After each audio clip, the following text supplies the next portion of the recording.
Salam alaikum wa rahmatullahi ta'ala wa barakatuh. Alors aujourd'hui, on va parler d'un sujet très sensible, très important, concernant les personnes qui entrent dans l'islam et qui se posent des questions comment ils doivent se comporter avec leur famille. Alors, on a ici un principe fondamental. On a un verset. Qu'est-ce que dit le verset? Il dit, en parlant des parents. On va d'abord parler des parents et ensuite, peut-être qu'on aura l'occasion de parler des frères et sœurs et la famille proche. S'ils te forcent à m'associer ce dont tu n'as aucune science, ne leur obéis pas.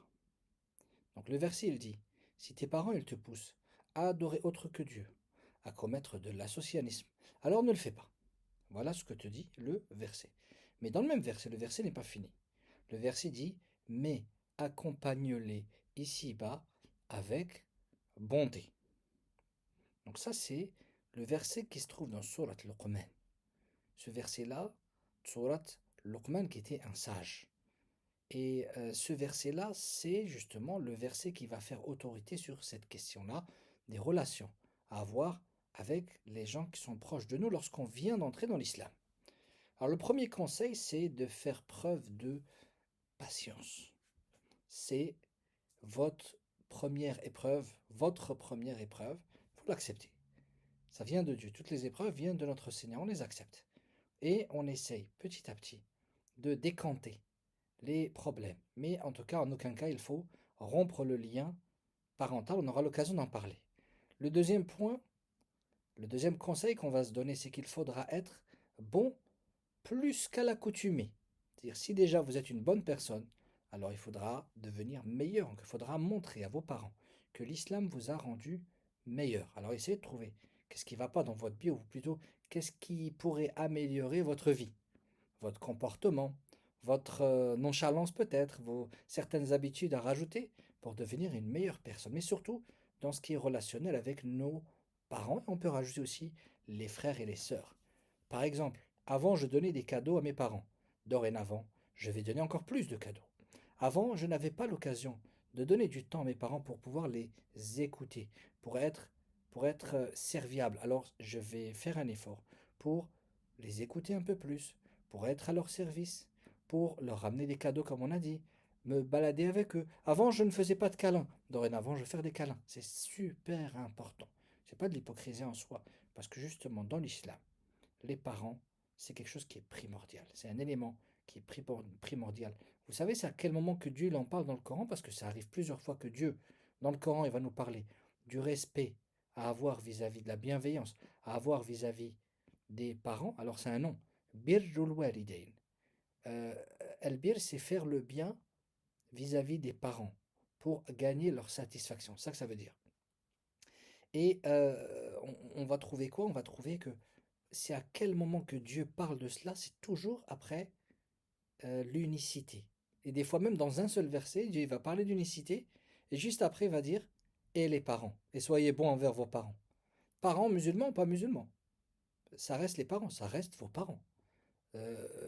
Votre mère sera toujours votre mère, celle qui vous a enfanté. Donc vous lui devez bien cela. C'est cela que nous enseigne l'islam. Ce n'est pas parce que ma mère ne m'a pas suivi dans la religion de l'islam que je dois être agressif vis-à-vis d'elle, mauvais avec elle. Je dois me comporter avec elle comme si elle était l'ennemi de toute la planète. Je dois pas. Il faut aussi se mettre dans la peau des parents qui, ben, ils veulent couver, ils veulent protéger leurs enfants et ils ont une image de l'islam qui est très cliché. Sinon, ils seraient rentrés dans l'islam s'ils connaissaient vraiment la beauté de l'islam. Mais il faut se mettre à leur place, c'est normal. À leur place, vous aurez eu, vous auriez eu la même réaction. Donc ça, il faut le comprendre. Donc, quelles sont maintenant les choses à éviter? Choses à éviter, les débats inutiles, la confrontation, le mauvais comportement. C'est des choses qu'il faut bannir, il faut éviter. Et il faut essayer finalement de se rendre, on va dire, plus léger, plus facile à vivre. Il y a un hadith du prophète que j'aime beaucoup, qui décrit le prophète, et ce hadith-là, il dit le prophète était quelqu'un qui était facile à vivre. Je vous donne un exemple, par exemple, des fois on est entre amis, et il y a une personne qui n'est pas là, mais on va lui prendre son sandwich. Et on sait qu'il est compliqué. Donc on dit on préfère pas prendre de sandwich parce que on sait qu'il est compliqué.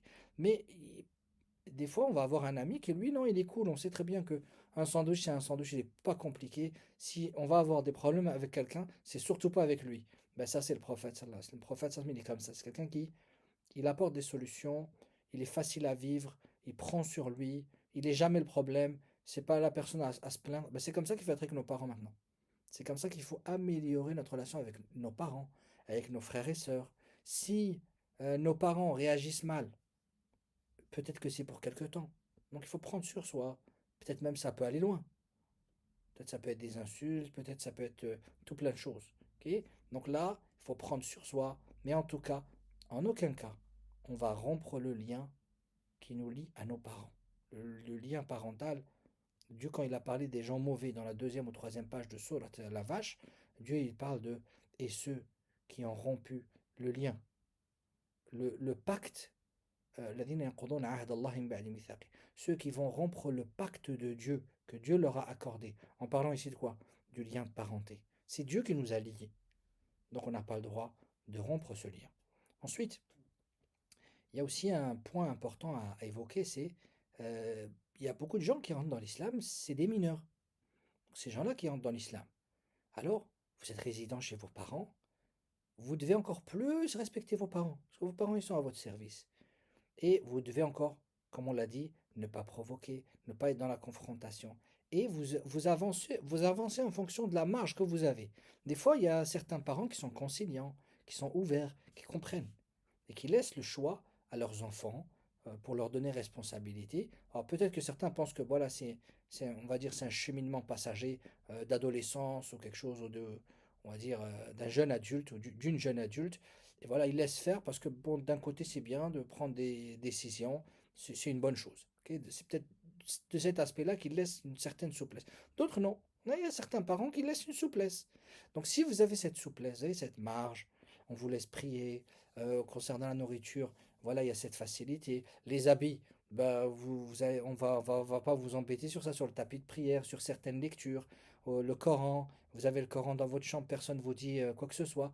Donc là, vous avez une certaine liberté, profitez-en, mais abusez pas, c'est-à-dire toujours dans le respect avec les parents, toujours à ne pas contredire les parents et à ne pas imposer quoi que ce soit. On n'impose jamais. Dans l'islam, on propose, on invite, mais on n'impose rien. Par contre, il y a d'autres personnes, malheureusement, et ça arrive, que certains jeunes, des fois c'est des mineurs, des fois même des majeurs, bah, qui n'ont pas de marge. C'est-à-dire que c'est pas possible pour eux d'avoir un tapis de prière à la maison, d'avoir un Coran à la maison, de prier, de déclarer l'islam, parce qu'ils connaissent le parent, ils savent que comment ça va se passer, il va se retrouver dans la rue ou quelque chose. Ou alors, quand il va déclarer l'islam, on va lui imposer de manger des nourritures qui sont interdites, comme manger du porc, boire le vin encore moins, mais de manger des viandes des viandes qui ne sont pas halal. Donc là, bien sûr, c'est problématique. Et là, ce que je vais vous dire, écoutez bien attentivement ce que je vais vous dire. Vous qui êtes mineur, ou vous qui avez peur d'être expulsé, ou vous qui avez peur de violence, avancez en fonction de la marge que vous avez. Faites en fonction de ce que vous pouvez faire et nul grief sur vous. Okay. Priez quand vous le pouvez. Jeûnez si vous y arrivez. Concernant la nourriture, si vous arrivez à manger de la nourriture halal, tant mieux. Si vous n'arrivez pas et que par exemple, vous allez dire oh, bah, je suis devenu végétarien et que ça passe, tant mieux. Si ça passe pas, dans ce cas-là, bah, voilà, vous n'avez pas le choix. C'est pas de votre faute. Ok. Parce que il arrive des fois que certains amis vont un peu comme parler à la personne qui vient d'entrer dans l'islam et ils vont lui dire oui, voilà, c'est comme ça l'islam. Ils voudront lui imposer. Et ce qu'ils font en réalité, c'est qu'ils vont le pousser dans un fossé, dans lequel, après qu'il sera dans la difficulté, il n'y aura personne pour l'aider.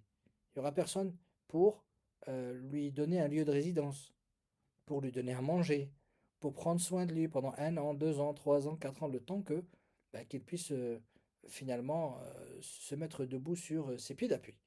Donc ça, il faut le prendre en considération. Il faut être aussi réaliste avec la marge de manœuvre que la personne a.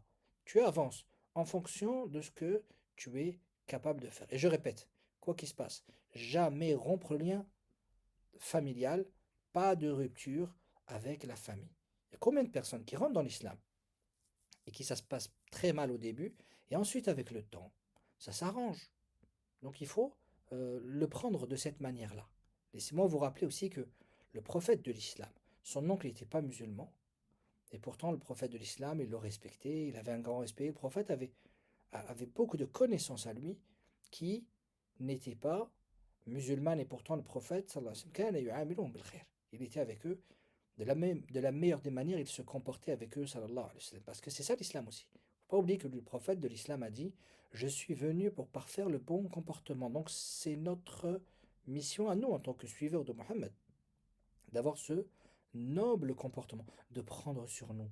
Des fois même sur certaines discussions, on sait très bien que ce n'est pas cohérent ce qui est dit en face par nos amis, nos frères, nos sœurs, nos parents. Mais pour ne pas rentrer dans la polémique, on laisse faire.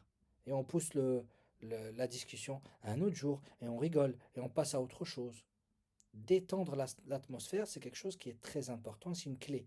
C'est une clé qui permet de garder le lien.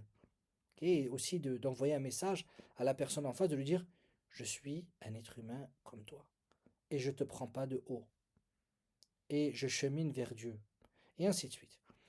Aussi, il y avait un compagnon qui était très important, qui est devenu d'ailleurs le premier calife après la mort du prophète de l'islam, Mohammed sallallahu alayhi wa sallam. Je parle ici d'Abu Bakr, c'est-à-dire Abu Bakr le véridique. Abu Bakr le véridique, il a vu son fils entrer dans l'islam bien plus tard. Il a vu sa mère entrer dans l'islam durant la période mécoise, mais surtout son père, Abu Quhafa, qui lui est entré dans l'islam bien plus tard, peut-être même dans les dernières années de la vie du prophète de l'islam. Donc c'est comme ça qu'il faut le prendre, c'est que on ne sait pas qui va rentrer dans l'islam ou pas. Alors le bon comportement que vous avez, ben, c'est la nature du musulman, premièrement.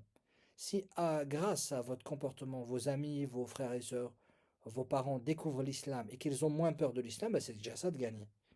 Si en plus que cela, c'est-à-dire que, imaginons que vous avez tellement un si noble comportement que vous bouleversez votre famille et qu'elle s'intéresse à l'islam et qu'elle fasse de la lecture, elle va poser des questions et qu'ensuite ils vont rentrer dans l'islam, bah tant mieux. Personne va fermer la porte à cela. Mais n'oubliez pas que si vous avez déjà gagné le premier palier, que la peur soit dissipée dans votre maison, auprès de votre famille, vos frères et sœurs, vos amis, c'est déjà ça de gagner, c'est très bien. Il faut le voir avec cette conception-là. Et si je devais résumer toute cette vidéo-là en un seul mot, je vous dirais: soyez une miséricorde autour de vous. Soyez vous-même une miséricorde là où vous êtes. Soyez une miséricorde. C'est ainsi qu'il faut le voir. Et tout ce que je vous ai dit, il y a une chose que j'ai omis de dire, que j'ai oublié de dire, c'est la réponse spirituelle. La réponse spirituelle, c'est quoi?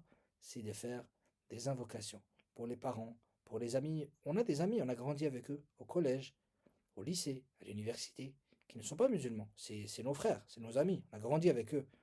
Bon, dans une autre vie. Mais ça reste quand même nos frères. Quand on parle avec eux, il y a cette complicité qui est toujours présente. C'est nos frères, j'allais dire nos frères avec lesquels on a cheminé à l'école. On a grandi avec eux. Et on a un amour pour eux qui est particulier.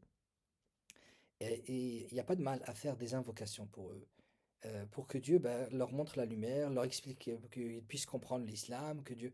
Et c'est important, mais tout se joue sur le comportement.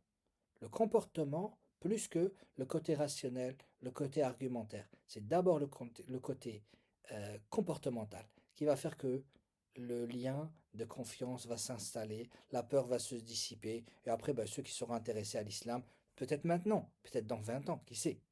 Là, on a rencontré là une personne qui est entrée dans l'islam. Il aurait pu entrer dans l'islam dans les premiers temps. Et pourtant, il s'est mis avec une musulmane et il est rentré dans l'islam quasiment, si je ne me trompe pas, un truc comme une quinzaine d'années ou une dizaine d'années après son mariage avec la musulmane. Comme quoi, c'est quelque chose d'extraordinaire. C'est quelque chose d'extraordinaire. Comme quoi, comme on pourrait le dire, on vous aura à l'usure. C'est comme ça qu'on dit, on vous aura à l'usure. Alors c'est pareil. Avec le bon comportement, on va expliquer aux gens l'islam, même s'il faut pour cela les avoir à l'usure, on va les avoir à l'usure, c'est-à-dire que la peur se dissipe. Et c'est ainsi qu'il faut réagir. Soyez comme l'arbre, comme le palmier.